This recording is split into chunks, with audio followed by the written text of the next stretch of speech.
تحریک آواز کے چیئرمین جناب ملک زاہد اوان صاحب، جناب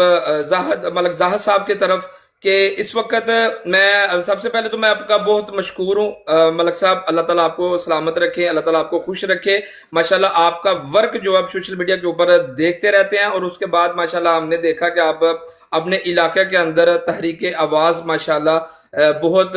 سیاسی، سماجی، مذہبی، فلاحی ماشاءاللہ بہت کام کرتی ہے، اور ویڈیوز وغیرہ بھی دیکھی، اور علاقے کے لوگوں سے بھی ہمیں پتہ چلتا رہتا ہے کہ جس طرح آپ ماشاءاللہ کام کر رہے ہیں، اچھا ورک کر رہے ہیں۔ ہماری دعائیں، اللہ تعالیٰ ہماری دعائیں آپ کے ساتھ ہیں، اللہ تعالیٰ آپ کو خوش رکھے، سلامت رکھے۔ اچھا، میں سب سے پہلے آپ سے ملک صاحب یہ سوال یہ کرنا چاہتا ہوں کہ آپ جانتے ہیں کہ اس وقت جو ملک کے اندر جو صورتحال بنی ہوئی ہے، صورتحال تو بہت سارے، مسائل تو بہت سارے ہیں، اگر آپ بات کرتے رہے تو بہت سارے مسائل ہیں، لیکن ہم جو اس وقت جو سرخیوں کے اندر ہے، جو سب سے زیادہ وہ مسئلہ کشمیر ہے، کشمیر کے اندر جو احتجاج ہو رہا ہے وہ ہے۔ تو آپ مجھے یہ بتائیں کہ یہ جو احتجاج ہو رہا ہے، یہ جو مسئلہ ہے، یہ آپ اس کو کس نظر سے دیکھتے ہیں؟ کیا اس کے اوپر آپ اپنا تجزیہ پیش کرنا چاہتے ہیں جو احتجاج وغیرہ ہو رہا ہے؟ سب سے پہلے فروکی صاحب آپ کا بہت بہت شکریہ، میں تہ دل سے آپ کا شکر گزار ہوں کہ آپ نے مجھے یہ موقع دیا ہے کہ میں کشمیر کے حوالے سے اپنی جماعت کا موقف سوشل میڈیا کے اوپر لوگوں کے سامنے رکھ سکوں۔ تو اس حوالے سے سب سے پہلے تو میں جو کشمیر میں ہو رہا ہے اس کی پرزور مذمت کرتا ہوں، کیونکہ آپ کو پتہ ہے کہ معاشرے لاٹھی بھینس کی طرح نہیں چلتے، معاشرے ہمیشہ لا، آئین اور قانون کے تحت چلتے ہیں، لہذا کشمیر کے مسئلے کو آئین،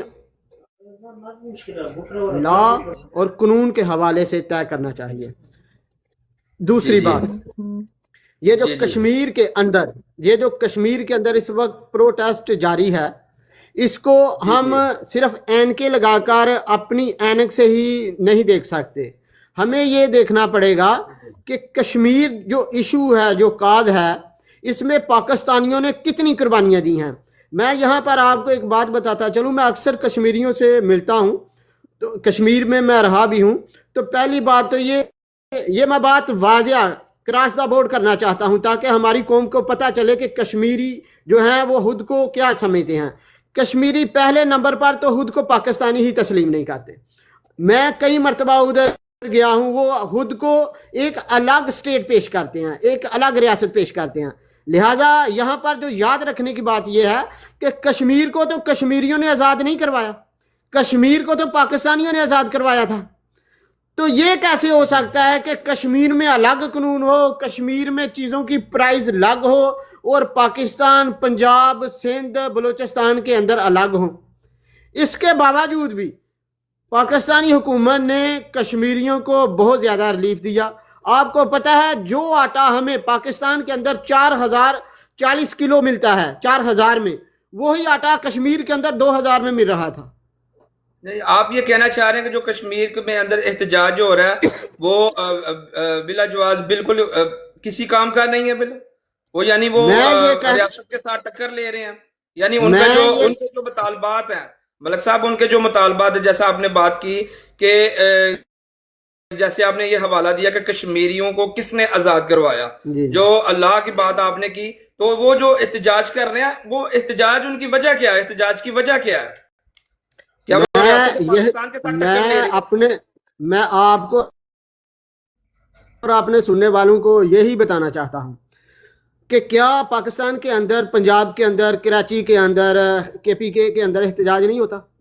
وہاں پر بھی احتجاج ہوتا رہا ہے، وہاں پر بھی لوگوں کے اوپر گولی، لاٹھی چارج سب کچھ ہوا ہے۔ ثانیہ مریدکے کے اندر کتنے لوگ شہید ہوئے ہیں؟